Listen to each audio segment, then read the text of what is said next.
کچھ دیر کے بعد وہ بھی مرے مرے قدموں سے اس کے پاس آئی اور اسے ناشتہ سرو کرنے لگی۔ آج رات بھی تیار رہنا، کیونکہ میں تمہیں کسی قسم کی کوئی مہلت نہیں دوں گا۔ تمہاری اس آہ و بکا نے میرے اندر سکون بھرا ہے، میں وہ سکون ہر حال میں ہی حاصل کرتا رہوں گا۔ سعد سلطان کی بات پر اس کی پلکیں بھیگنے لگی، مگر وہ بے دردی سے لب کچلتے ہوئے سر جھکا گئی۔ ان پر تم غضب مت ڈھاؤ، میں کافی ہوں نا، وہ سرد لہجے میں بولا تو وہ جیسے پوری جان سے کانپ گئی۔ پھر وہ آفس پہنچا تو وہاں ہر طرف کل کے واقعات کی خبر پھیلی ہوئی تھی۔ اس کا سٹاف اسے دیکھ کر چہمگوئیاں کر رہا تھا، جس کی وجہ سے اس کے غصے کا گراف پھر سے بڑھنا شروع ہو گیا۔ وہ شام ڈھلے ہی گھر واپس آ چکا تھا اور آتے ہی آنیہ کو کمرے میں آنے کا کہا تو وہ اس کے لیے چائے لے کر اندر داخل ہوئی تو وہ سگریٹ لبوں سے لگائے کھڑکی کے پاس کھڑا تھا۔ آپ کی چائے، اس کی ہلکی مترنم سی آواز پہ وہ چونک کر اسے دیکھنے لگا۔ یہ کل سے اب تک اس کا پہلا جملہ اس کے منہ سے ادا ہوا تھا، ورنہ وہ تو ہر وقت چہکتی رہتی تھی۔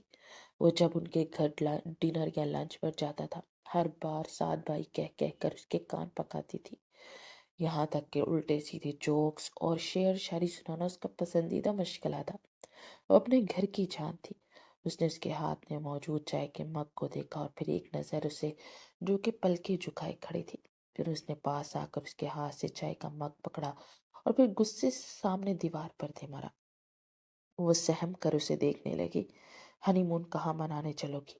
وہ اس کی آنکھوں میں آنکھیں ڈال کر بولا تو وہ حیرانگی سے اسے دیکھنے لگی۔ تم ایسی کیوں دیکھ رہی ہو مجھے؟ میرا اور تمہاری بہن کا ہنی مون ڈیسائیڈ تھا، وہ ورلڈ ٹور پر جانا چاہتی تھی، تو تم بھی بتا دو تمہیں کہاں جانا ہے، تمہاری کون سی پسندیدہ جگہ ہے جہاں پر جا کر تمہیں اچھا لگے گا؟ اس کا لہجہ نرم تھا تو وہ حیرانگی سے اسے دیکھنے لگی۔ دل جیسے خوشگمان سا ہونے لگا تھا کہ اسے اس پر رحم آ چکا تھا۔ آپ جہاں کہیں گے، وہ سر جھکائے آہستہ سے بولی۔ ایک کام کرتے ہیں، شمالی علاقہ جاتے ہیں، مجھے بھی کچھ سکون کے پل چاہیے تمہارے ساتھ، کیونکہ یہاں پر وہی سب کچھ ڈسکس ہو رہا ہے جو میں سننا نہیں چاہتا، اور میں آپے سے باہر ہونے لگتا ہوں۔ تو اسی لیے میں نے ڈیسائیڈ کیا ہے کچھ دنوں کے لیے ہم اس شہر سے دور ان پہاڑی علاقوں میں گزاریں گے، جہاں پر تم اور میں کوالٹی ٹائم سپینڈ کریں گے۔ وہ اس کے رخسار پر ہاتھ رکھے انگوٹھے سے اس کے ہونٹوں کو مسلتے ہوئے بولا، جی جیسا آپ چاہیں، گڈ گرل، تم اچھی لڑکی ہو، ایسے ہی میری ہاں میں ہاں ملاتی رہنا۔ وہ اس کے رخسار کو تھپ تھپا کر بولا، اور پھر اگلے صبح ہی وہ لوگ اسکردو کے لیے نکل گئے۔ شام کو ایک بہت ہی خوبصورت ہوٹل میں موجود تھے، ان کے لیے خاص ہنی مون سویٹ بک تھا۔ وہ اسے لیے اپنے کمرے میں آ گیا۔ فریش ہونے کے بعد وہ کھانا کھانے کے لیے ریسٹورنٹ میں آئے، اور ابھی بیٹھے ہونے کچھ دیر ہی ہوئی تھی کہ عدنان صدیقی اور فضا ہاتھوں میں ہاتھ ڈالے اندر داخل ہوئے۔ ہانیہ نے گھبرا کر اسے دیکھا، مگر اس کے چہرے پر کسی بھی قسم کے چونکنے کے تاثرات نہیں تھے، یعنی کہ وہ جانتا تھا کہ وہ دونوں یہاں پر ہے، یعنی وہ جان بوجھ کر اسے لے کر یہاں پر آیا تھا۔ فضا بھی انہیں دیکھ کر چونک گئی تھی اور تیزی سے ان کے پاس آئی۔ گڑیا، تم یہاں اس کے ساتھ؟ فضا نے بے قراری بھرے انداز میں پوچھا تو ہانیہ نے بے بسی سے سعد سلطان کی طرف دیکھا جو گرلڈ فش کھانے میں مگن تھا۔ میری جان، اگر اپنی بہن سے بات چیت ختم ہو گئی ہو تو کھانا کھا لو پہلے۔ وہ ہانیہ کا ہاتھ تھامتے ہوئے بڑے محبت سے بولا تو ہانیہ چپ چاپ بیٹھ گئی۔ سعد سلطان اپنے ہاتھوں سے نوالے بنا بنا کر اسے کھلا رہا تھا، اور فضا کا پل پل رنگ بدل رہا تھا۔ وہ اتنی محبت سے کبھی اسے بھی کھلایا کرتا تھا، مگر فرق صرف یہ تھا کہ وہ محبت تھی، مگر یہ تو صرف ایک دکھاوا تھا۔ ہانیہ کی آنکھیں بھیگنے لگی تو سعد نے اس کا ہاتھ کو زور سے تھام لیا۔ اپنے چہرے کی مسکراہٹ کو غائب مت کرنا، تمہارا اگر ایک آنسو بھی ٹپکا تو تمہاری پوری رات ایک عذاب سے گزرے گی۔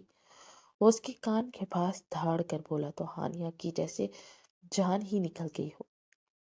اسمائل مائی ڈیئر وائف، اس کی تھوڑی سی تھامتے مسکرا کر بولا تو وہ بمشکل اپنے چہرے پر مسکراہٹ لاتی اپنی آنکھوں کو جھپک جھپک کر آنسو روکنے لگی۔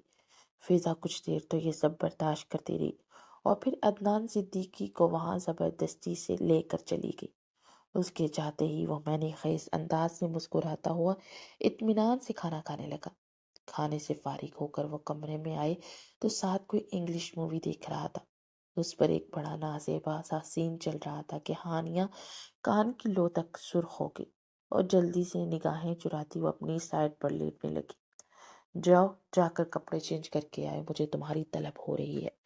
وہ اس کے کان کی لو کے پاس بولا تو ہانیہ کے جیسے جسم سے جان ہی نکل گئی ہو۔ پھر وہ مرے مرے قدموں سے اٹھ کر ڈریسنگ روم کی جانب بڑھی اور نائٹی پہن کر وہ باہر آئی تو ساتھ سلطان شرٹ لیس اوندے منہ لیٹا تھا۔ وہ چلتی ہوئی پاس آئی تو ساتھ نے سر اٹھا کر اسے دیکھا اور پھر اسے کھینچ کر اپنی باہوں میں بھرتا اپنی شدتیں نچھاور کرنے لگا۔ پلیز ساتھ، مجھے ہرٹ ہو رہا ہے۔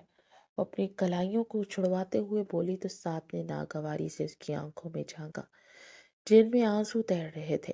میرے وجود سے نفرت ہے نا تمہیں؟ پسند نہیں آتا نا میرا چھونا؟ اس کے چھبڑے دبوچ کر بولا تو وہ کرب سے آنکھیں میچ گئی۔ بتاؤ، مجھ سے محبت کرتی ہو؟ وہ دھاڑا تو وہ ہچکیوں سے رونے لگی۔ وہ غصے سے اس کے لبوں پر جھکتا اس کی سانس ہی روک گیا۔ وہ ساری مزاحمتیں ترک کرتی بے سدھ ہو گئی اور پھر سے آج اپنا غصہ اس پر نکال کر خود تو پرسکون ہو چکا تھا، مگر ہانیہ کے اندر جیسے جان ہی نہیں تھی۔ صبح سات کی آنکھ کھلی تو وہ صوفے پر بیٹھی تھی اور چہرہ مرجھایا سا لگ رہا تھا۔ خود کے چہرے پر رونق لاؤ، میں نہیں جانتا کیسے لاؤ گی، مگر تمہاری بہن کو یہ یقین ہونا چاہیے کہ تم بہت خوش ہو۔ اور اس کے پاس آ کر سرد لہجے میں بولا تو وہ اٹھ کر اپنا میک اپ کرنے لگی۔ ہلکے پھلکے میک اپ سے اس کے چہرے پر کچھ رونق آئی تھی، مگر جسم ابھی بھی تھکا تھکا سا لگ رہا تھا۔ وہ اس کے ساتھ اٹھ کر باہر آئی تو وہاں پر بہت سارے کپل ایک ساتھ سیلفی اور پکچرز لے رہے تھے۔ فضا اور عدنان صدیقی ایک سائڈ پر کھڑے تھے۔ وہ اس کی کمر میں ہاتھ ڈالے ان کی طرف بڑھا۔ مجھے لگتا ہے کہ ہمیں شاپنگ کرنے کے لیے چلنا چاہیے، کیوں سالی صاحبہ؟ وہ فضا کے پاس جا کر بولا تو اس نے بے اختیار عدنان کو دیکھا۔ ضرور، کیوں نہیں؟ ویسے بھی اب ہم دونوں ہم زلف تو بن ہی چکے ہیں، تو میرے خیال میں ہمیں اپنی دشمنی کو بھلا کر دوستی کا ہاتھ بڑھانا چاہیے، عدنان صدیقی نے کہا اور پھر اس کی طرف اپنا ہاتھ بڑھایا اور ساتھ نے چپ چاپ مسکراتے ہوئے اس کے ہاتھ ملایا۔ پھر کچھ دیر میں وہ لوگ شاپنگ کے لیے چلے گئے۔ ساتھ جان بوجھ کر فضا کو ڈریس نکال کر دیکھ رہا تھا، مگر عدنان صدیقی وہاں فینس لڑکیوں کے بیچ کھڑا سیلفیز لے رہا تھا۔ میں اس سے زیادہ اچھا ایکٹر بن سکتا تھا، مگر میں نے اس شعبے کو نہیں چنا، اسی وجہ سے کیونکہ آس پاس جب لڑکیاں رہتی ہیں نا تو فیملی کو ٹائم نہیں دیا جاتا۔ اور فضا کے پاس بولا تو وہ لب بھیج کر آگے بڑھ گئی۔ وہ گمسم سی کھڑی ہانیہ کے پاس آیا اور ایک بلیک کلر کا گاؤن فراک اس کی طرف بڑھایا۔ جاؤ یہ ٹرائی کر کے آؤ، وہ بولا تو اس نے حیرت سے اسے دیکھا جو کہ سلیو لیس اور بیک لیس تھا۔ میں ایسے کپڑے نہیں پہنتی، وہ لب کچلتے ہوئے بولی، اسی لیے تو تمہاری طرف دل مائل نہیں ہوتا۔ اپنی بہن کو دیکھا ہے کیسا فیشن سینس ہے اس کا؟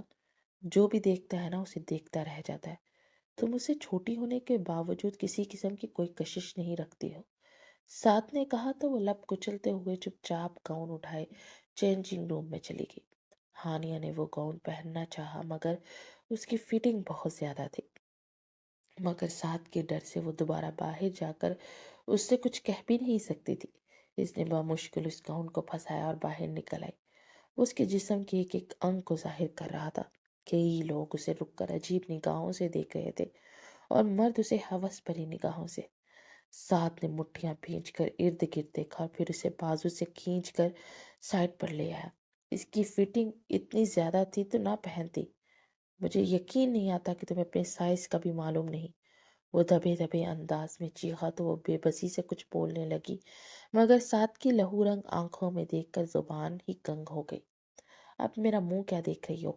جاؤ یہاں سے جا کر چینج کرو اس کو، وہ اس کے بازو سے دبوچ کر بولا اور پھر خود ہی اسے چینجنگ روم میں لے آیا اور ایک جھٹکے سے پھاڑ دیا۔ وہ ہچکیوں سے رو دی۔ کپڑے بدلو اور باہر آؤ، وہ سرد لہجے میں بولتا ہوا باہر نکل گیا۔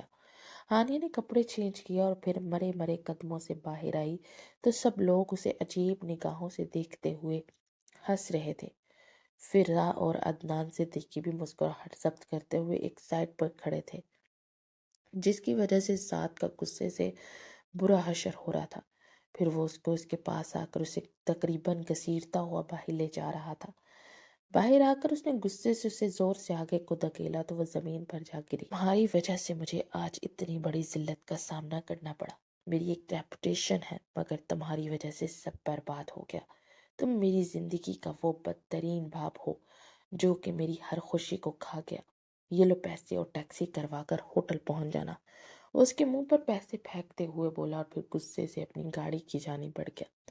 اس کے جانے کے بعد ہانیہ نے پیسے اٹھائے اور پھر خوفزدہ نگاہوں سے ارد گرد دیکھا تو لوگ اسے عجیب سی نگاہوں سے دیکھ رہے تھے۔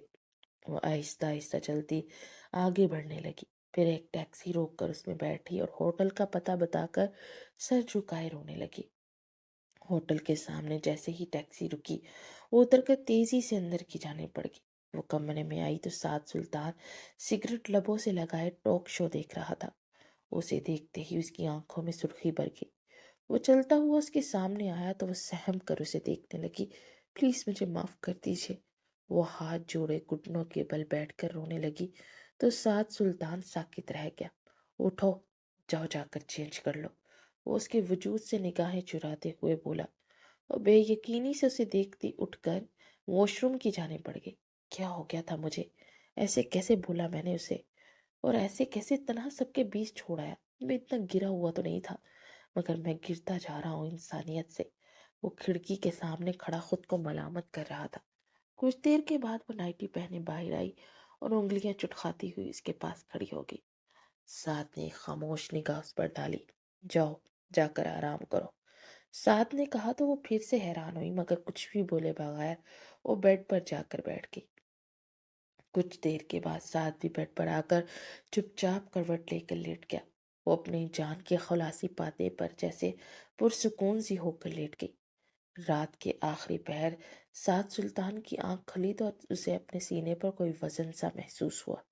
اس نے اپنی آنکھوں کو مسلتے ہوئے سر گھما کر دیکھا تو اس کے لب ریشمی بالوں سے ٹکرائے۔ اس نے ہاتھ بڑھا کر لیپ آن کیا اور اپنے سینے پر پرسکون سی ہانیہ کو دیکھا تو دل میں جیسے اس کی طلب بڑھنے لگی۔ وہ اسے خود میں بھینچ کر اس پر اپنی شدتیں نچھاور کرنے لگا۔ اس کی بڑھتی گستاخیوں سے وہ ہڑبڑا کر اٹھی تھی۔ نیند بڑی خوبصورت آنکھوں میں جیسے سعد کا دل ڈوب کر ابھرا۔ تم بہت خوبصورت ہو، سعد نے اس کی آنکھوں پر بھاری بھاری اپنے لب رکھتے ہوئے کہا تو ہانیہ کا دل اس کے آنچ دیتے لہجے پر گھبرانے لگا۔ مجھے نیند آئی ہے، وہ خود کو چھڑوانے کی کوشش کرتی دور ہونے لگی۔ سعد نے اس کی کمر میں ہاتھ ڈالتے اسے اپنے قریب کر لیا۔ دور جانے کی بالکل بھی کوشش مت کرنا، ورنہ کیا حال کروں گا کہ تم اچھی طرح سے جانتی ہو۔ وہ اس بار سخت لہجے میں بولا تو وہ جیسے پوری جان سے کانپ گئی اور چپ چاپ اس کی باہوں میں سمٹ گئی۔ وہ آج کچھ الگ سے انداز میں اسے چھو رہا تھا، ایسے جیسے کہ اسے چھو کر معتبر کر رہا ہو۔ مگر ہانیہ کے دل کو ابھی بھی عجیب سا دھڑکا لگا تھا کہ کہیں وہ اسے پھر سے جارحانہ انداز میں نہ چھونے لگے، مگر آج اس نے اسے اسی طرح چھوا تھا جیسے کہ وہ کوئی اپنی محبوبہ کو چھوتا ہو۔ پھر وہ پرسکون سی ہو کر اسے یوں ہی باہوں میں بھرے سو گیا۔ اگلے دن صبح وہ اٹھے، ناشتے کے لیے ریسٹورنٹ میں آئے تو سب لوگ انہیں دیکھ کر چہمگوئیاں کر رہے تھے۔ کچھ دیر کے بعد فضا اور عدنان صدیقی ان کے پاس آ کر بیٹھ گئے۔ مجھے تو لگا تھا کہ آج تم شاید سارا دن ہی کمرے سے باہر نہ نکلو، کیونکہ کل رات کا قصہ کافی زیادہ مشہور ہو گیا تھا، پورے سوشل میڈیا پر چھائے ہوئے ہو، فضا نے مزاح اڑانے والے انداز میں کہا تو سعد نے زور سے مٹھیاں بھینچ کر ہانیہ کو دیکھا جو کہ فضا کی بات پر شرمندہ سی فق چہرے لیے بیٹھی تھی۔ پھر وہ ایک دم سے اٹھا اور ہانیہ کا ہاتھ پکڑے ایک سائڈ پر آیا۔ کل رات کیا ہوا اور اس پر لوگ کیا کہتے ہیں کیا نہیں، مجھے اس بات سے کوئی فرق نہیں پڑتا۔ میں نے اپنی بیوی کے ساتھ بہت غلط کیا جو کہ مجھے نہیں کرنا چاہیے تھا، تو میں آج اپنی بیوی سے سب کے سامنے کل والے رویے کی معافی مانگتا ہوں۔ میں جانتا ہوں کہ وہ بہت چھوٹی ہے اور اسے ان چیزوں کا نہیں پتا، مگر میں تو ایک فیشن ڈیزائنر ہوں، تو غلطی میری ہے کہ میں نے اسے ایک ایسا ڈریس دیا جو کہ اس کے ماپ کا نہیں تھا اور اسے پہننے کے لیے فورس بھی کیا، پھر اپنی غلطی کا غصہ اپنی بیوی پر نکال دیا۔ آئی ایم سوری میری جان، مجھے ایسا نہیں کرنا چاہیے تھا۔ میری غلطی کی وجہ سے تمہارا اور میرا مذاق مزید بڑھ گیا۔ اگر میں تب بات کو سنبھال لیتا تو شاید یہ سب ہوتا ہی نہیں۔ میں سچ میں بہت شرمندہ ہوں، پلیز مجھے معاف کر دو۔ وہ ہانیہ کی طرف دیکھتے ہوئے بولتا جا رہا تھا اور ہانیہ اسے حیرت سے دیکھ رہی تھی۔ اس کی بات پر سب لوگ ایک دوسرے کو اب دیکھ کر سر ہلا کر کچھ باتیں کر رہے تھے۔ پھر ایک شخص کھڑا ہوا۔ سر، کل والی بات پر ہم سب لوگ بہت انجوائے کر رہے تھے۔ ہم میں سے کسی نے نہیں یہ سوچا کہ آپ کی بیوی کو کتنی تکلیف ہوئی ہوگی، مگر آج آپ نے بتایا ہمیں کہ جیسے آپ نے اس تکلیف کو محسوس کیا، مگر اب ہم بھی محسوس کر رہے ہیں آپ کی باتوں کے بعد۔ ہم میں سے ہر ایک آپ کی بیوی سے معافی مانگنا چاہتا ہے کہ ہم نے ان کا مذاق بنایا، کیونکہ یہ کام تو کسی سے بھی ہو سکتا تھا۔ ہم کسی کا مذاق اڑانے سے پہلے کبھی نہیں یہ سوچتے کہ اگلے بندے کی ریپوٹیشن خراب ہو سکتی ہے، ان کا رشتہ خراب ہو سکتا ہے۔ مگر نہیں، ہمارے لیے تو جو بات مذاق اور میمز ہوتی ہے وہ کسی کے لیے بہت اذیت ناک ہوتے ہیں۔ ہم آج کل میمز کے چکر میں کسی کے کردار کی، عزت کی دھچیاں اڑا کر رکھ دیتے ہیں۔ وہ شخص بولتا جا رہا تھا اور پھر اس کی بات کے ختم ہوتے ہی ریسٹورنٹ میں تالیاں گونج اٹھی تھی۔ ہانیہ نے نم آنکھوں سے سعد کی جانب دیکھا، جو کہ ستمگر آج نہ جانے کس لیے اس پر اتنا مہربان ہوا تھا۔ پھر کچھ دیر کے بعد وہ اسے لے کر کمرے میں آیا۔ تھینک یو، آپ نے میرے لیے اتنا کچھ کیا، وہ آہستہ سے بولی تو ساتھ کہا لگا کر ہنس پڑا۔ میری پیاری سی بیگم صاحبہ، یہ جب میں نے کیا ہے نا، تمہارے لیے نہیں کیا، خود کے لیے کیا ہے۔ میری خود کی ریپوٹیشن ہے، اور میں نے کل تمہاری وجہ سے وہ اپنی ریپوٹیشن کھو دی، اور دیکھو آج تمہارے ہی استعمال کر کے میں عظیم تر انسان بن گیا۔ اسی لیے اگر تمہیں یہ خوش فہمی ہو رہی ہے نا کہ تم میرے لیے ویلیو کرتی ہو، تو ایسا کچھ نہیں ہے۔ زمین پر اتر آؤ، تم میرے لیے کچھ نہیں تھی اور نہ ہی کبھی ہو سکتی ہو۔ وہ سرد لہجے میں بولا تو وہ نم آنکھوں سے اسے دیکھنے لگی۔ اور اور کل رات وہ تو کسی کو نہیں دکھانا چاہتے تھے نا، پھر وہ اتنی محبت کیوں؟ وہ لب کچلتے ہوئے بولی۔ رات گئی اور بات گئی، یہ محاورہ سنا ہے نا، تو بس سمجھ لو میں کچھ پل کے لیے بہک گیا تھا۔ بھول جاؤ کل والی رات کو، کیونکہ اس کے بعد جتنی بھی راتیں آئیں گی وہ ویسی ہی خوفناک ہوں گی جیسے ہمیشہ تھی۔ وہ اس کی آنکھوں میں آنکھیں ڈال کر بولا تو وہ پھر سے سہم گئی۔ یہی انداز مجھے اچھا لگتا ہے تمہارا، تمہاری یہ سہمی سہمی سی آنکھیں، کیونکہ جب تم ایسے دیکھتی ہو نا تو میرے اندر لگی ہوئی آگ ٹھنڈی ہونے لگتی ہے، اور میری یوں ہی نفرت سے تم ڈر کر میرے ساتھ رہو گی، ورنہ تو تم محبت میں بگڑ کر بھاگ سکتی ہو۔ اس کے لبوں کو انگوٹھے سے مسلتے ہوئے بولا تو ہانیہ کی آنکھیں چھلک اٹھی۔ محبت سے زیادہ آپ نفرت کو طاقتور سمجھتے ہیں، تو آپ کی یہ سوچ غلط ہے۔ میں آپ سے بہت چھوٹی ہوں، میری اور آپ کی عمر میں 11 سال کا فرق ہے، مگر میں ایک بہت بڑی بات کہوں گی، محبت سے زیادہ طاقتور کوئی چیز نہیں ہوتی۔ آپ نے شاید عافیہ سے سچی محبت نہیں کی تھی، یا پھر انہوں نے آپ سے نہیں کی تھی۔ جب محبت میں مفاد آتا ہے نا تو وہ محبت کمزور ہو کر نفرت میں بدل جاتی ہے، لیکن اگر محبت بغیر کسی مفاد کے ہو تو وہ دل کو چھو لیتی ہے۔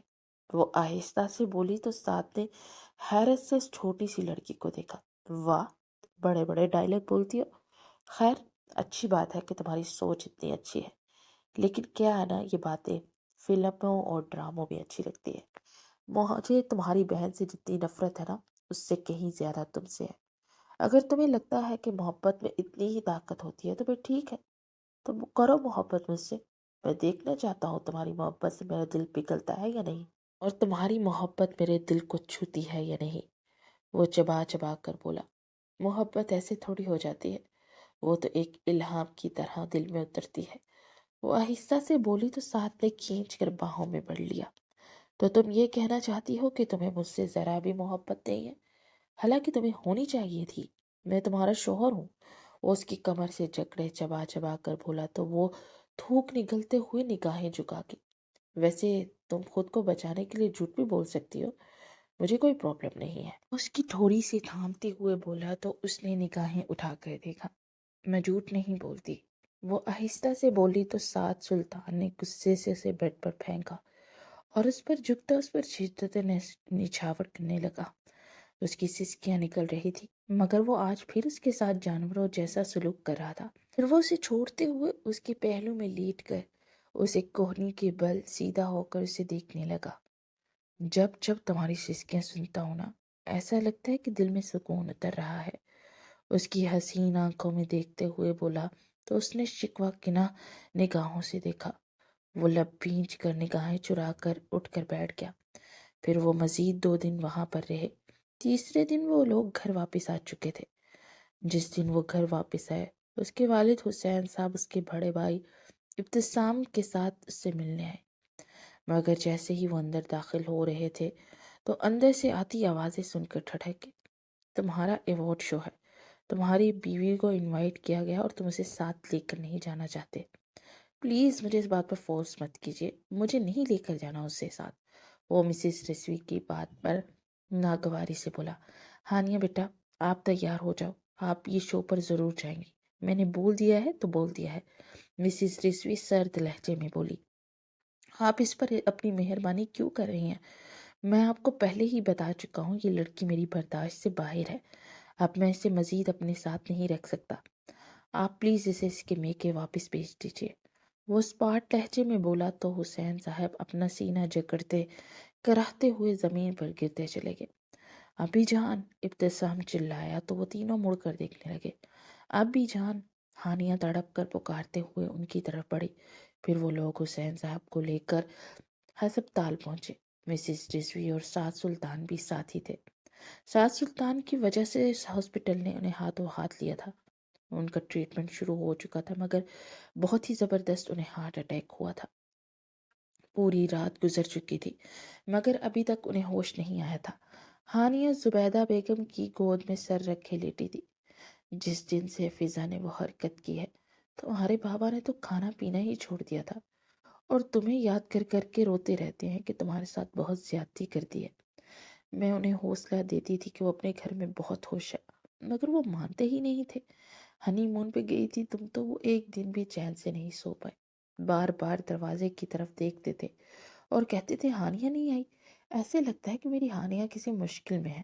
زبیدہ روتے ہوئے بولتی جا رہی تھی اور ہانیہ نے سر اٹھا کر شکوہ کنا آنکھوں سے سعد سلطان کو دیکھا تو وہ نگاہیں چرا گیا۔ میں ایک ضروری کال کر کے آتا ہوں، وہ کہتا ہوا باہر آیا اور کھلی فضا میں آ کر اس نے اپنے سینے میں گھٹتے ہوئے سانس کو بحال کیا۔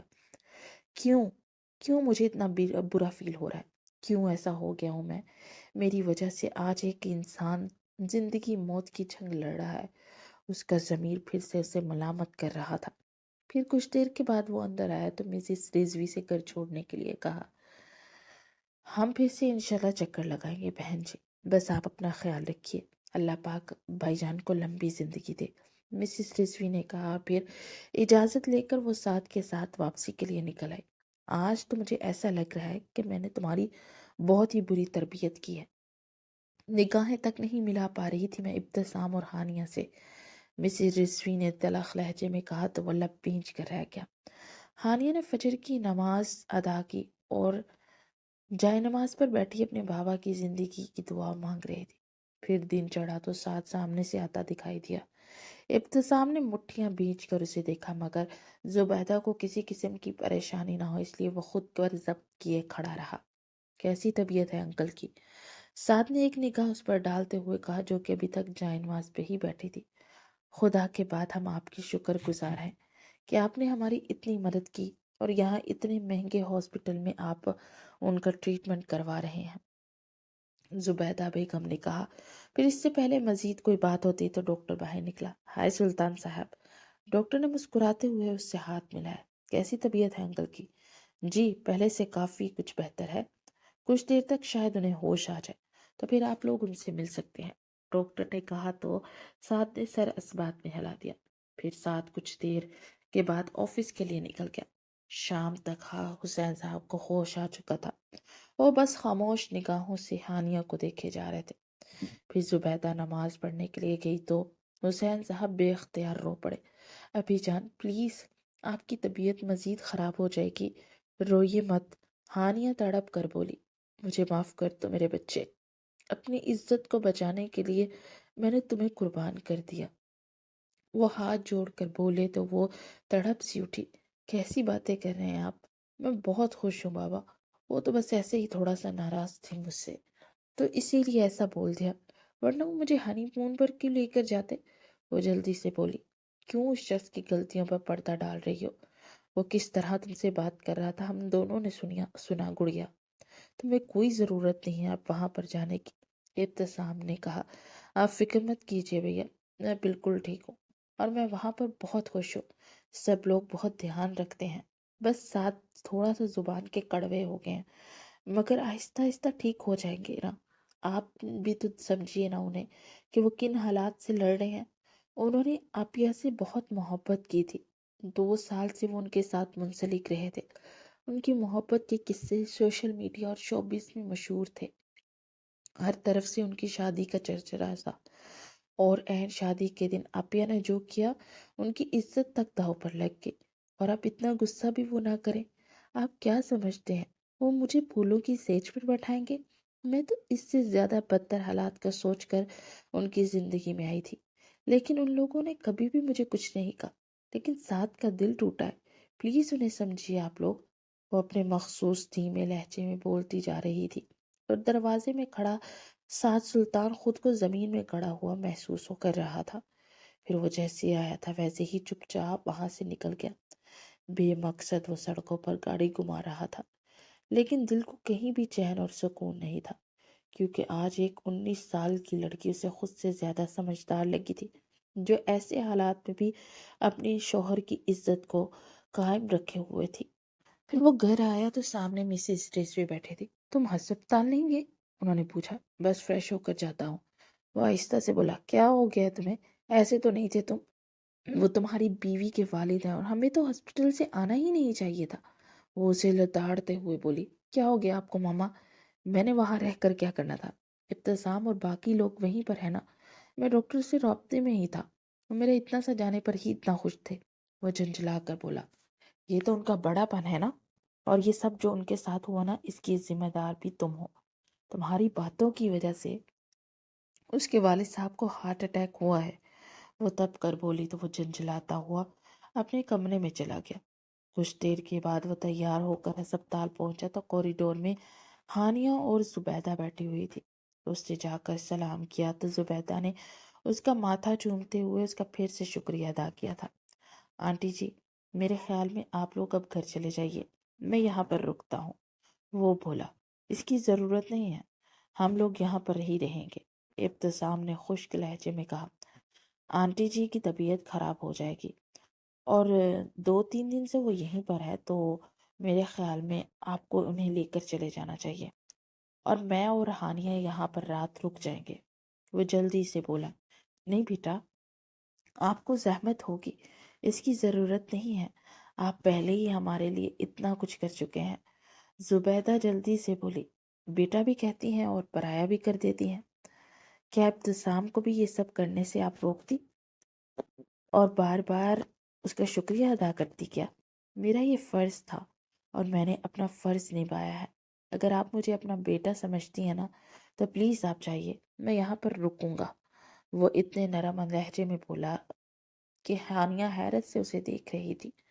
پھر اس کے فورس کرنے پر ابتسام زبیدہ کو لے کر گھر کے لیے نکل گیا۔ کچھ کھاؤ گی؟ ان لوگوں کے جانے کے بعد اس نے ہانیہ سے پوچھا تو وہ نفی میں سر ہلا گئی۔ انکل کی طبیعت کافی بہتر ہے، تو میرے خیال میں تمہیں اب آرام کر لینا چاہیے، وہ اس کے تھکے تھکے چہرے کو دیکھ کر بولا۔ نہیں، میں ٹھیک ہوں، وہ آہستہ سے بولی۔ انکل سوئے ہوئے ہیں اور نرس وارڈ بوائے ان کا دھیان رکھیں گے، میں یہاں پر ایک کمرہ بک کروا لیتا ہوں تو تم آرام کر لو، وہ خنوس نرم لہجے میں بولا۔ آپ کو میری فکر کرنے کی ضرورت نہیں ہے، اور میرے سامنے اچھا نہ ہی بنے تو بہتر ہے، وہ اسپاٹ لہجے میں بولی تو وہ ناگواری سے اسے دیکھنے لگا۔ اگر میں نہ ہوتا نا تو تم لوگ اتنے مہنگے ہسپتال میں علاج بھی نہیں کروا سکتے تھے، وہ تلخ لہجے میں بولی۔ اور ریئلی مسٹر سعد سلطان، میں بھی آج پھر ایک بات کہتی ہوں، اگر آپ میری زندگی میں نہ ہوتے نا تو آج میرے والد صاحب ہاسپٹل ہی نہ ہوتے، آپ کی وجہ سے میرے ابھی اتنی تکلیف میں ہیں، اور کتنے بڑے منافق ہیں آپ، میری ماں کے سامنے آپ کہہ رہے تھے کہ آپ ان کے بیٹے ہیں، اور پھر اس طرح آپ احسان بھی جتاتے ہیں، وہ تب کر بولی تو سعد نے اسے حیرت سے دیکھا۔ تمہاری زبان کچھ زیادہ ہی نہیں چل رہی، وہ لب بھینچ کر بولا۔ یہ زبان اگر پہلے دن ہی چل جاتی تو شاید مجھے یہ دن نہ دیکھنا پڑتا، مجھے خاموش رہ کر آپ سے شادی کرنی ہی نہیں چاہیے تھی، اپنے حق کا استعمال کرتے ہوئے اس شادی سے ہی انکار کر دینا چاہیے تھا، وہ غصے سے بولی، مجھے تو منافق کہہ رہی ہو، مگر اپنے والد اور بھائی کے سامنے شام کے وقت کو کچھ اور ہی بول رہی تھی۔ مجھے لگا کہ تم میرے حق میں بول رہی ہو۔ وہ استہزائیہ انداز میں بولا، تو اور کیا بولتی؟ میری تو تربیت ہی اسی طرح کی گئی ہے نا، کہ مجھے ہر حال میں اپنے شوہر کی عزت کو دوسروں کے سامنے برقرار رکھنا ہے، مگر آپ کی شاید تربیت میں شامل نہیں ہے۔ اسی لیے تو اس دن رات کو تنہا مجھے ایک انجان جگہ پر چھوڑ کر ہوٹل چلے گئے، بات بے عزت کرتے رہے۔ وہاں جانے کا مقصد صرف اور صرف آپیہ کو جلانا تھا، لیکن آپ خود ہی جل بھن رہے تھے، اور اسی جلن میں آپ نے ہر وقت مجھ پر غصہ نکالا۔ کیا میں قصوروار تھی؟ کیا میں نے اپنی بہن کو گھر سے بھاگنے کو کہا تھا، یا میں نے آپ سے زبردستی شادی کی تھی؟ میں آپ کی اور اپنے گھر والوں کی عزت بچانے کے لیے یہ شادی کی، مگر مجھے بدلے میں کیا ملا؟ ایک ذلت۔ میں سب برداشت کر سکتی ہوں، مگر اپنے ابی کا درد نہیں برداشت کر سکتی۔ آپ کی وجہ سے میرے ابی آج اس حال میں ہیں، کیونکہ آپ بنا سوچے سمجھے بولتے ہیں۔ آپ کو کسی کے بھی جذبات اور احساسات کا کوئی خیال نہیں ہے، مگر میں آپ کی جیسی نہیں ہوں۔ میں اب بھی اپنے بابا کی اور آپ کی عزت کو قائم رکھوں گی، لیکن آج کے بعد آپ کا کسی بھی قسم کا کوئی ظلم نہیں برداشت کروں گی۔ وہ اس کی آنکھوں میں آنکھیں ڈال کر بولی۔ سعد نے آنکھیں سکیڑ کر اسے دیکھا، جو کہ کسی شیرنی کی طرح بپھری ہوئی تھی۔ لڑنے کے لیے ایک عمر پڑی ہے، میرے خیال میں پہلے کچھ کھا لیں، کیونکہ میں بھی گھر سے کھانا نہیں کھا کر آیا۔ وہ اطمینان سے کھڑے ہوتے ہوئے بولا، مجھے بھوک نہیں ہے، آپ جا کر کھا لیجئے۔ وہ اپنی آنکھوں کی نمی صاف کرتے ہوئے بولی، لیکن مجھے تمہارے ساتھ ہی کھانا ہے، چلو اٹھو۔ اس کا ہاتھ پکڑ کر وہ زبردستی کیفیٹیریا میں لے آیا۔ وہ بھی وہاں کا جا کر بیٹھے ہی تھے کہ کچھ لڑکیاں ان کے پاس آئیں۔ سر، آپ ایسے سار ہیں نا، میں آپ کی بہت بڑی فین ہوں، ایک لڑکی نے کہا اور اس کے ساتھ کھڑی ہو کر سیلفی لینے لگی۔ وہ بھی مسکراتا ہوا ان کے ساتھ سیلفیاں لے رہا تھا۔ خود کی بیوی کے ساتھ تو ہنس کر بات کرنی نہیں آتی، اور دوسری لڑکے سے کیسے بات کرتے ہیں۔ وہ ناگواری سے بڑبڑاتی ہوئی سر جھٹک گئی۔ سعد نے اس کی بڑبڑاہٹ سن لی تھی، اور اس کے چہرے پر ایک عجیب سی مسکراہٹ تیرنے لگی۔ وہ لڑکیوں کو ان کی ہتھیلی پر آٹوگراف کے طور پر ڈبل ایس لکھ کر دے رہا تھا۔ تھینک یو ایسس، آپ کا فون نمبر مل سکتا ہے؟ یس شور، اس نے کہتے ہوئے اس لڑکی کی ہتھیلی پر فیک نمبر لکھ دیا، اور ساتھ ہی اپنے نچلے لب کو اپنے دانتوں تلے دباتے کن اکھیوں سے اسے دیکھا، جو کہ سخت جنجلائی ہوئی لگ رہی تھی۔ جل رہی تھی؟ اس نے پاس بیٹھتے ہوئے پوچھا تو وہ ناگواری سے سر جھٹک گئی۔ کیوں؟ مجھے کوئی اور کام نہیں ہے کیا؟ ویسے تمہارے اعتماد کو داد دیتا ہوں، اتنی جلدی بحال ہو گیا، مگر شادی کی رات ہی تم مجھ سے سہمی سہمی سی رہی، تو مجھے بھی تمہیں ڈرانا اچھا لگا۔ ویسے تم اتنی بری نہیں ہو اگر تم اپنا اعتماد اسی طرح بحال رکھو تو، کیونکہ ڈرنے والی لڑکیاں بالکل پسند نہیں مجھے، بہن جی ٹائپ لگتی ہیں۔ اب تم اپنی بہن کو ہی دیکھ لو، کتنے اعتماد سے وہ لوگوں کی آنکھوں میں آنکھیں ڈال کر بات کرتی ہے۔ یہی ادا تو اس کی پسند تھی مجھے۔ وہ اسے گہری نگاہوں سے دیکھتے ہوئے بولا، ویسے کبھی میرا سہما ہوا انداز سکون دیتا ہے اور کبھی اچھا نہیں لگتا۔ عجیب ہے۔ اور ابھی آپ نے کہا یہ ادا پسند تھی، تو آپ کو کہنا چاہتے ہیں کہ میں اپنی بہن جیسی بن جاؤں؟ وہ سنجیدگی سے بولی، تو اس میں حرج کیا ہے؟ جیسے وہ مجھے پسند تھی تو تم ویسے ہی بن جاؤ گی، تو اپنے شوہر کے لیے بنو گی نا۔ اور رہی بات تمہارے پہلے سوال کی، تو وہ بس غصہ تھا، اور آج کی بات یہی سچ ہے، مجھے پر اعتماد لڑکیاں پسند ہیں۔ سو تم اپنی بہن جیسی بن جاؤ تو تمہاری جان کو بھی خلاصی مل سکتی ہے۔ وہ اطمینان سے بولا، مجھے ان کے جیسی بننے کی بالکل بھی ضرورت نہیں ہے۔ آپ ایک کام کیجیے نا، ویٹ کر لیجیے، ہو سکتا ہے وہ واپس پلٹ آئے۔ ویسے مجھے آپ پر حیرت ہوتی ہے کہ ایک طرف تو مجھ پر میری بہن کا غصہ نکالتے ہیں، دوسری طرف مجھے اسی جیسا دیکھنا چاہتے ہیں۔ اگر میں ان جیسی بن گئی نا تو کوئی تیسری تلاش کرنی پڑے گی آپ کو۔ وہ چبا چبا کر بولتی چلی گئی۔ وہ لب بھینج کر ارد گرد دیکھنے لگا، تم اگر گھر میں ہوتی نا تو تمہاری اس بدتمیزی کا بہت اچھے سے جواب دیتا۔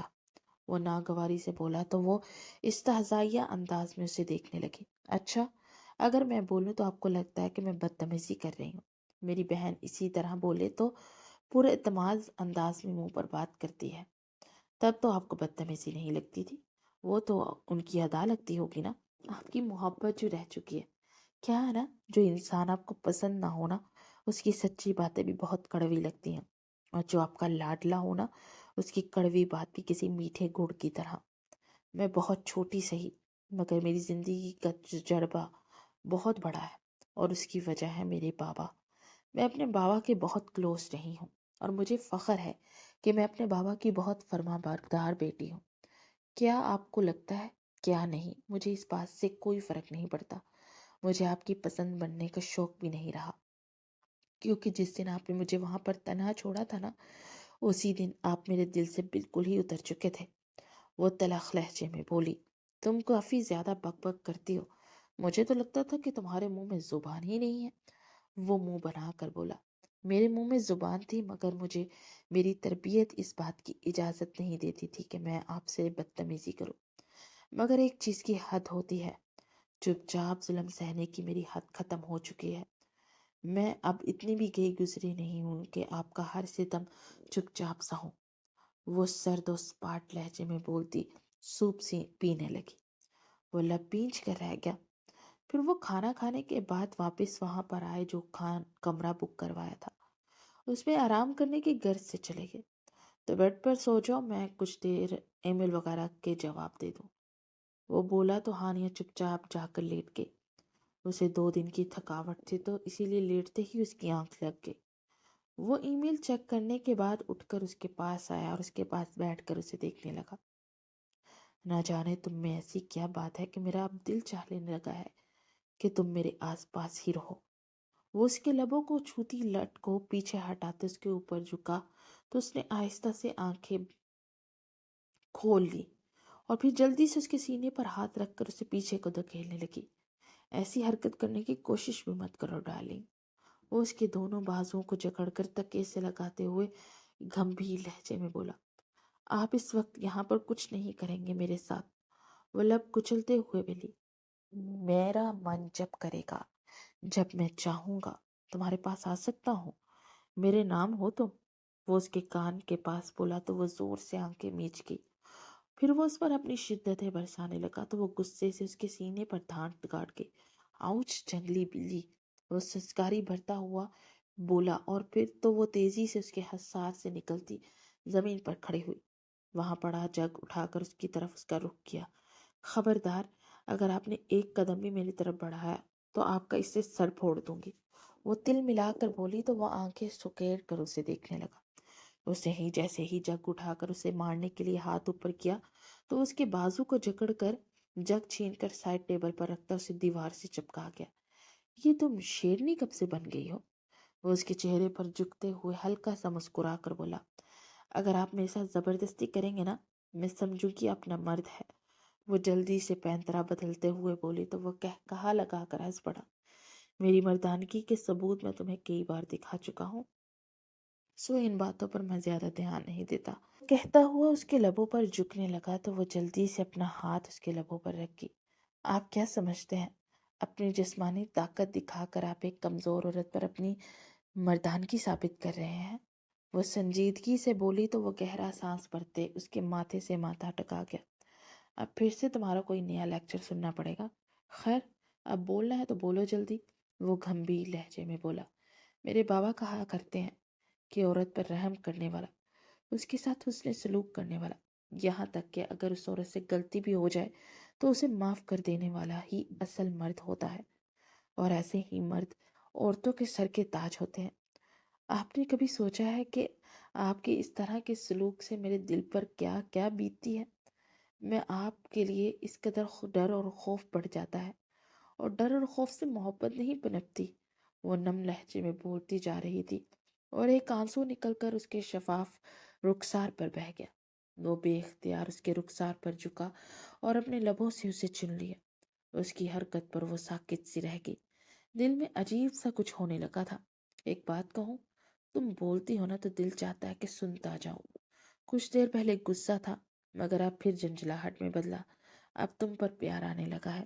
وہ گمبھیر لہجے میں بولا تو ہانیہ کو ایسا محسوس ہوا جیسے اس کا دل ابھی باہر نکل کر آ جائے گا۔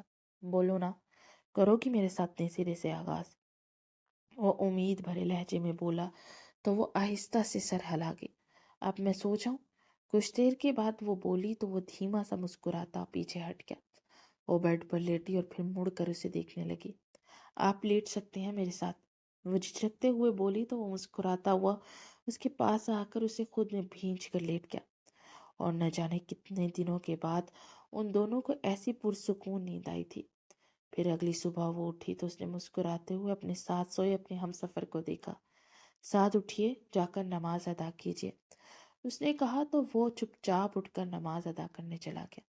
اس نے بھی اٹھ کر فجر کی نماز ادا کی اور اپنے لیے اچھے نصیب کی دعا کرتے ہوئے وہ خوش ہوتی ہوئی اٹھ کر کھڑی ہوئی، مگر اسے معلوم ہی نہیں تھا کہ اس کی خوشی کی مدت بہت تھوڑی ہے۔ پھر آنے والے چند دنوں میں وہ روز ہاسپٹل میں اس کے پاس ہی وقت گزارتا تھا۔ جس دن حسین صاحب کو چھٹی ہوئی اس رات وہ اس سے دوبارہ سے نئے سرے سے زندگی کے آغاز کی بات کر چکا تھا۔ وہ شرمگی انداز میں مسکرا دی۔ پھر اگلے دن وہ حسین صاحب کے چھٹی ہونے کے بعد ان کے ساتھ ہی گھر چلے گی، کیونکہ کچھ دن کے بعد ابتسام کی شادی تھی تو اسے جا کر بری کے کپڑوں کی تیار کر کے رکھنا تھا۔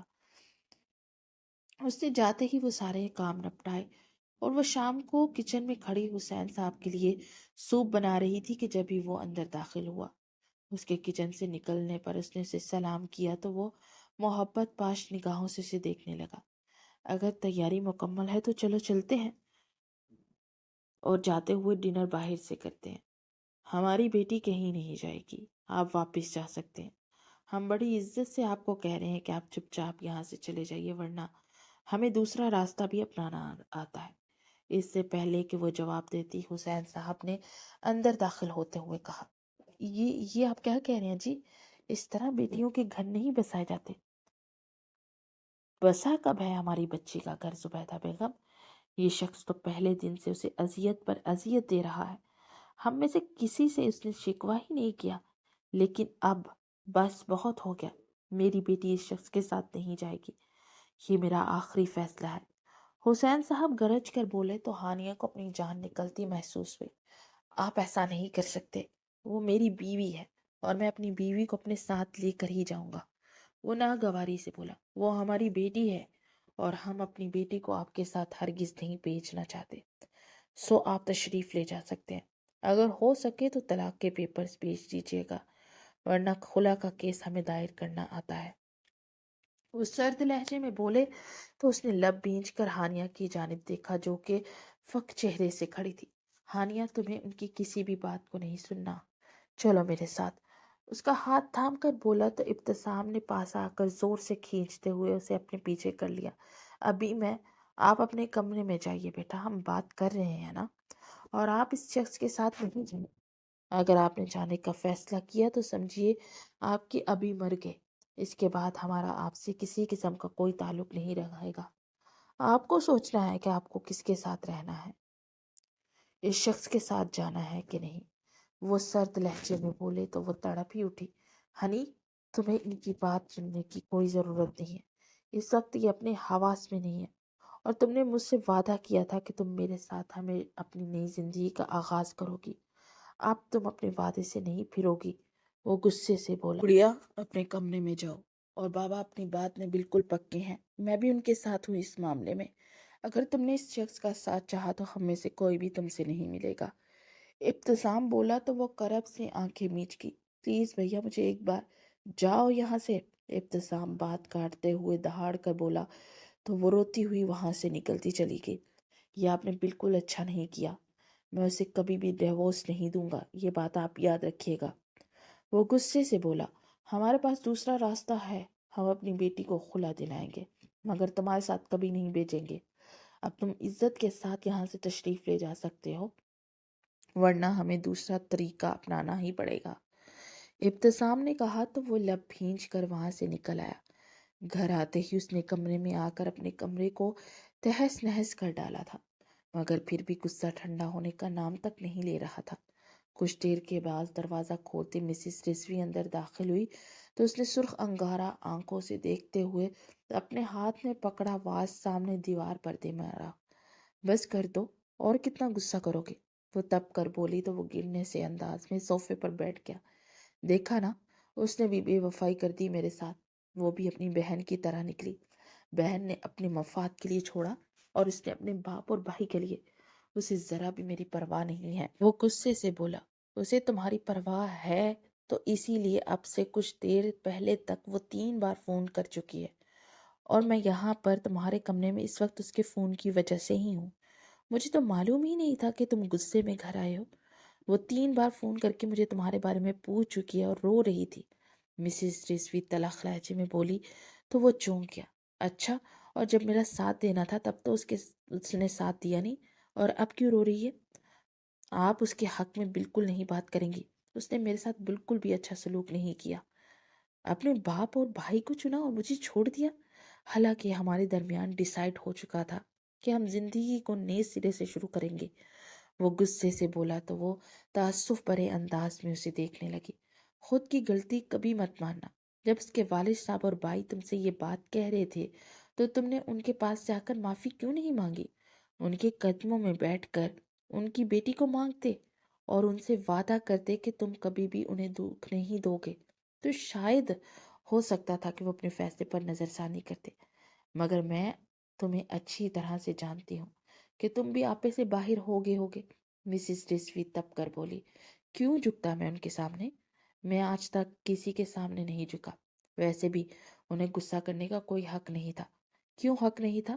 بالکل حق تھا ان کو، وہ بھی اس کے اپنے ہیں۔ تمہیں ان سے معافی مانگنی چاہیے تھی۔ خود کو ذرا ان کی جگہ رکھ کر تو سوچو، تو تمہیں سمجھ آئے گا کہ انہوں نے آج یہ فیصلہ کیوں کیا۔ کیا انہیں اتنا حق نہیں کہ وہ اپنی بیٹی کے لیے بہتر سوچ سکے؟ اور انہوں نے اپنی بیٹی کے لیے بہتر ہی سوچا۔ تم تو کبھی نہیں سدھرو گے۔ اگر پیار ہے تو پیار میں جھکنا بھی سیکھو۔ اس سے محبت کے اب دعوے کر رہے ہو، مگر اس کی تکلیف کا کیا؟ اس کو تو سمجھتے ہی نہیں ہو۔ وہ تو ہر طرف سے بیچاری بلیک میل ہو رہی ہے، کس قدر تکلیف میں ہے اس کا اندازہ بھی ہے تمہیں؟ اگر تمہیں محبت ہے تو اس کی تکلیف کے بارے میں سوچو۔ ایک طرف اس کے اپنے ہیں جن کے ساتھ اس نے 19 برس گزارے ہیں، اور ایک طرف اس کا شوہر جس نے چند دن پہلے اس سے اظہار محبت کیا ہے۔ وہ نہ تو ان کو چھوڑ سکتی ہے اور نہ ہی تم کو۔ وہ بیچاری تو بیچ میں ہی لٹک گئی نا۔ تم اس کا ساتھ دینے کی بجائے یہاں پر اس وقت اس قدر غصہ کر رہے ہو۔ شیم آن یو۔ وہ بولتی جا رہی تھی اور وہ لب بھینچ کر رہ گیا۔ آپ کو اس نے فون کیا تو مجھے کیوں نہیں کیا؟ مجھے بھی تو کر کے پوچھ سکتی تھی نا کہ میں ٹھیک ہوں کہ نہیں۔ مگر اسے کیا؟ اسے تو صرف اپنے باپ اور بھائی کا ساتھ دینا ہے نا۔ بس ٹھیک ہے، وہ دے ان کا ساتھ۔ میں بھی اب اس کے بارے میں بالکل نہیں سوچوں گا۔ وہ تپ کر بولا تو مسز رضوی نے بے بسی سے اپنے ضدی بیٹے کو دیکھا۔ تم اتنی بچگانہ حرکتیں کیوں کرنے لگ گئے ہو؟ تم ایسے تو نہیں تھے، کچھ زیادہ نہیں عجیب ہو گئے؟ ایک چھوٹی سی ہی معصوم سی بچی کے ساتھ زند باندھ لیا تم نے۔ وہ جھنجھلا کر بولا، وہ چھوٹی سی معصوم سی بچی کے اندر سمجھ ہے۔ اسے چاہیے تھا کہ اسے اپنے شوہر کا ساتھ دیتی، مگر اسے مجھ سے محبت تھی ہی نہیں۔ وہ ابھی بھی اسی بات پر اٹکا بحث کیے جا رہا تھا۔ کل ایک سائیکائٹرسٹ کو دکھا لو، کیونکہ تمہارا ذہنی توازن بالکل بگڑ چکا ہے۔ تم عجیب تر انسان ہو چکے۔ تمہیں خود سمجھ نہیں آتی کہ تم زندگی میں چاہتے کیا ہو۔ مجھے تو اب اس بچے پر بہت زیادہ ترس آنے لگا ہے۔ ہم لوگوں نے اس کے ساتھ کیا کیا زیادتیاں نہیں کی۔ سب سے پہلے شادی کے دن اس کی بہن چھوڑ کر چلے گی تو اس نے ایموشنلی بلیک میل کر کے ہماری عزت بچانے کے لیے قربان کر دیا۔ اس کے خوابوں تک کو جلا دیا گیا۔ کسی ایک نے بھی یہ نہیں پوچھا کہ وہ کیا چاہتی ہے، لیکن وہ پھر بھی معصوم سب کچھ کرتی جا رہی تھی، اور آج بھی وہ اپنی محبت کے ہاتھوں بلیک میل ہو رہی ہے۔ کس قدر تکلیف میں ہے اس کا اندازہ ہی نہیں ہے تمہیں۔ رو رہی تھی وہ۔ مسز رضوی بولی تو وہ بے چین سا ہو گیا۔ خیر، میرا کام تھا تمہیں سمجھانا، اب یہ تم پر ڈیپینڈ کرتا ہے کہ تم سمجھتے ہو کہ نہیں۔ ایک بار فون کر کے دیکھ لینا تو شاید اندازہ ہو جائے کہ وہ کس قدر تکلیف میں ہے۔ وہ اٹھتے ہوئے بولی اور پھر اس کے کمرے سے نکلتی چلی گئی۔ وہ موبائل ہاتھ میں پکڑے اس کا نمبر ملانے کا سوچ رہا تھا، مگر انا بیچ میں آ رہی تھی۔ محبت میں جھک جانا بہتر ہے اس سے پہلے کہ آپ کی محبت آپ سے روٹ جائے۔ اس کے دل سے جیسے ایک آواز سی آئی تو وہ گہرا سانس بھرتا ہوا اس کا نمبر ملانے لگا۔ دوسری طرف سے پہلی رنگ پہ ہی کال اٹھا لی۔ آپ ٹھیک ہیں؟ وہ بے قراری بھرے لہجے میں بولی۔ تمہیں کیا لگتا ہے مجھے ٹھیک ہونا چاہیے. میرے ارمانوں کا قتل کر دیا ہے یار آج تم نے. وہ سرد آہ بھرتے ہوئے بولا تو دوسری طرف سے وہ ہچکیوں سے رونے لگی. ارے یار رو کیوں رہی ہو؟ مر گیا ہوں کیا میں؟ وہ انتہائی جھنجھلا کر بولا. اللہ نہ کرے کچھ بھی بول دیتے ہیں آپ، ایک بار بھی نہیں سوچتے. وہ اس کی بات پر تڑپ کر بولی تو ساتھ کے لب بے اختیار مسکا اٹھے. تو محبت کرنے لگی ہو مجھ سے، مگر اپنے ابی اور بھائی کے سامنے تو نہیں کہہ سکی. کیوں یار؟ ایسا تو نہیں کرتی نا یار. مجھے تڑپا کر رکھ دیا ہے تم نے آج. اس وقت میں کس حال میں ہوں اس کا تم اندازہ بھی نہیں لگا سکتی. تمہاری طلب بڑھتی جا رہی ہے. تم ایک بار مجھ سے کہتی کہ تم مجھ سے محبت کرتی ہو تو شاید وہ تمہیں میرے ساتھ آنے دیتے. وہ بے بسی بھرے لہجے میں بولی. میں ایک مشرقی لڑکی ہوں اور ایسی باتیں کرتی اچھی لگتی ہوں کیا؟ اور ویسے بھی کسی نے مجھے بولنے کا موقع کب دیا؟ وہ نروٹھے انداز میں بولی تو وہ مسکرا دیا. ہنسیے مت، مجھے غصہ آ رہا ہے آپ پر. ایک بار بھی آپ نے میرے لیے میرے ابی سے ہاتھ نہیں مانگا. وہ شکوہ کرنا ہوئی تو وہ بے چین سا ہو گیا. مجھے ابھی اور اسی وقت تم سے ملنا ہے. میں تمہارے پاس آ رہا ہوں بس. وہ جلدی سے بولا. یہ آپ کیا کہہ رہے ہیں؟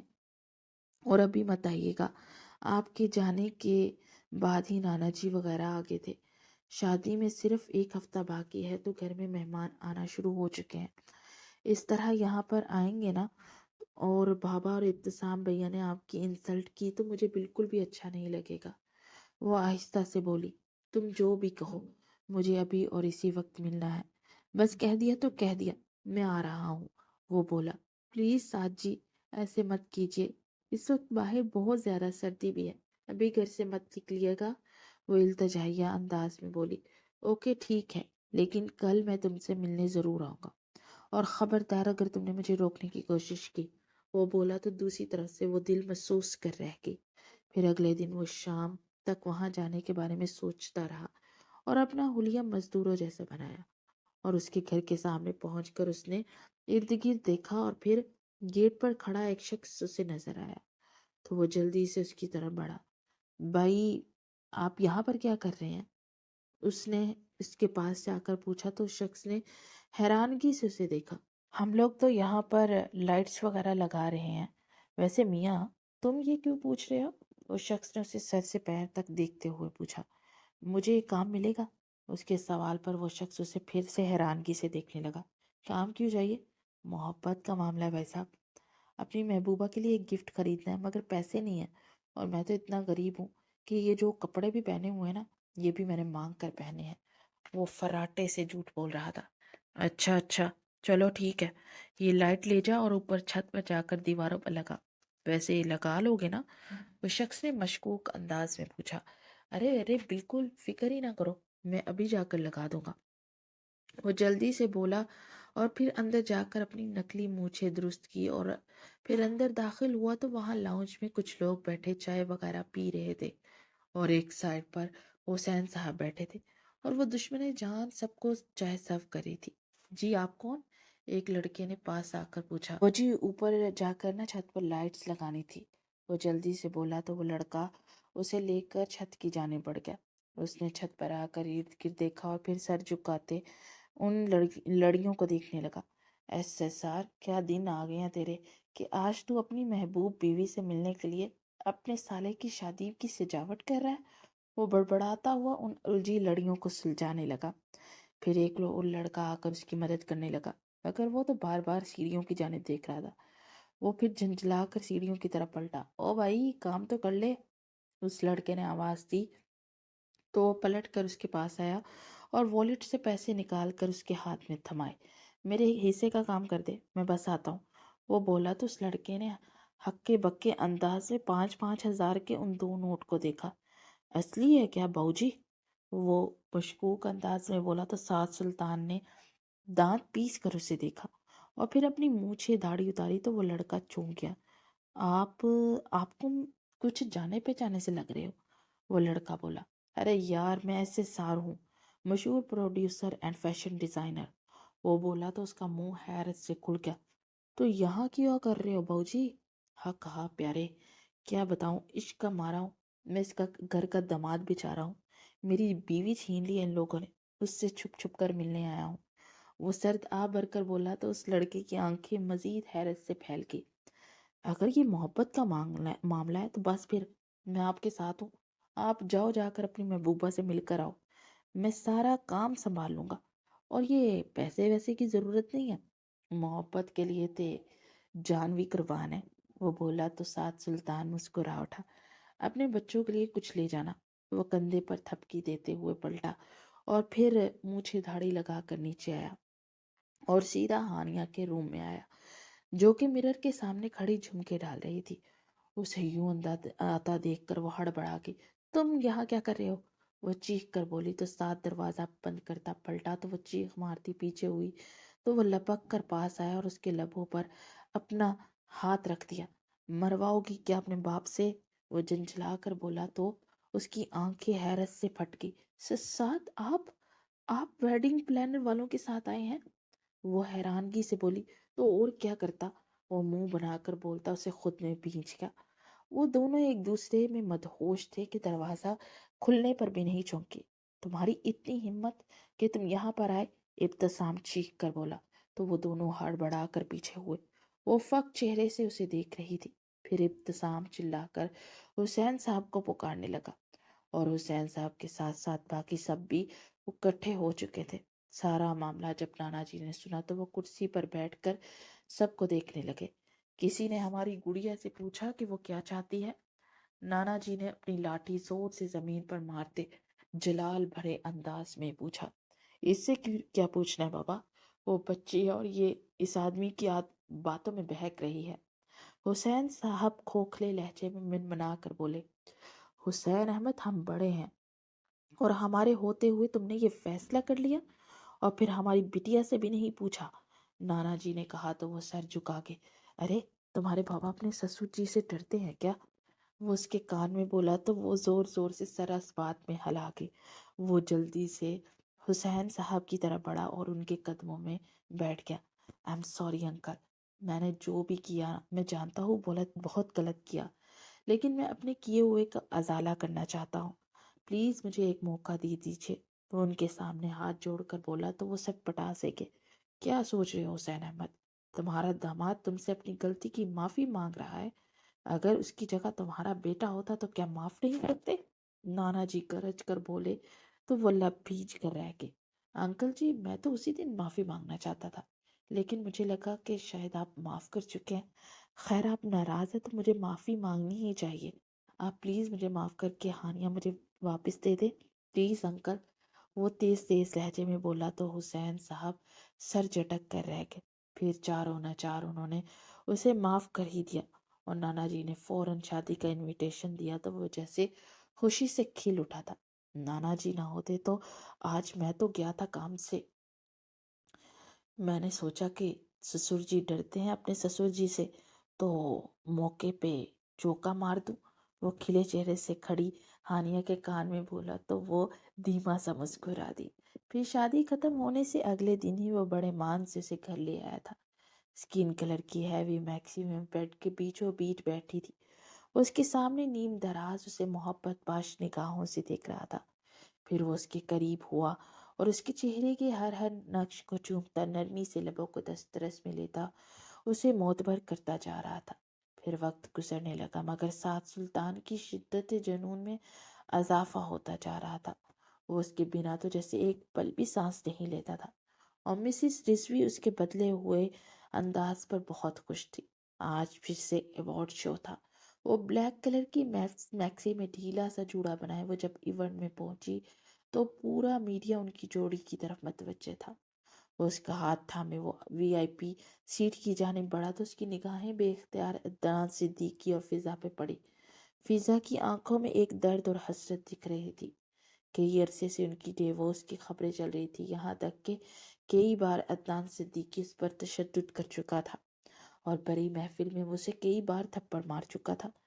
وہ دونوں ان سے اگلی نشست پر بیٹھ گئے اور سعد سلطان کو اپنے چہرے پر کسی کی نگاہوں کی تپش محسوس ہو رہی تھی، مگر وہ انجان بن کر اپنی متاع حیات کے ساتھ باتیں کر رہا تھا، جو کہ آج کل پریگننٹ بھی تھی۔ پھر بیسٹ فیشن ڈیزائنر ایوارڈ کے نومینیٹ مینشن کیے گئے اور ایوارڈ دینے کے لیے ہانیہ کو اسٹیج پر بلایا گیا تو وہ اپنے پروکار انداز میں جلدی اوپر گئی اور کارڈ کھولا۔ اس ایوارڈ کے مستحق ہیں میرے پیارے سے ہسبینڈ مسٹر SSR۔ وہ پرجوش انداز میں بولی اور اس کے ہاتھ سے ایوارڈ لیتے ہوئے اسے خود میں بیچ گیا۔